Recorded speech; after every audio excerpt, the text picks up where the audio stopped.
দেখুন, বাচ্চাদের জন্য এটা একটা খুব easy worksheet, colour the picture. তো এখানে একটা কাইটের ছবি আঁকা হয়েছে, যেটা খুব ইজিলি বাড়িতে যে কেউ আঁকতে পারবে। তো যারা যে সমস্ত প্যারেন্টসরা খুব ভালো ছবি আঁকতে পারো না, সবার ক্ষেত্রে ছবি আঁকা যে খুব ভালো হবে সেটা হয় না।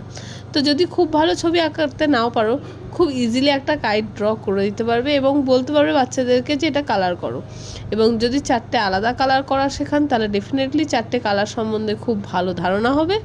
এবং যদি মনে করেন যে না, একটা কালারই বাচ্চা করতে শিখুক, সেটাও ডেফিনেটলি বাচ্চাদের ধারণা ভালো হবে। আর সবচেয়ে বড় কথা, যখন বাচ্চাদের কালার করাতে শেখাবেন, চেষ্টা করবেন যে বাচ্চারা ডেফিনেটলি লাইন ক্রস করেই যাবে। তো বাচ্চাদেরকে শেখান যেন লাইনের মধ্যেই কালার থাকে।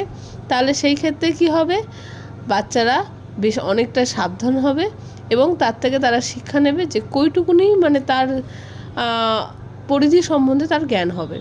তো ভিডিওটা ভালো লাগলে লাইক এবং চ্যানেলটাকে সাবস্ক্রাইব করতে ভুলবেন না।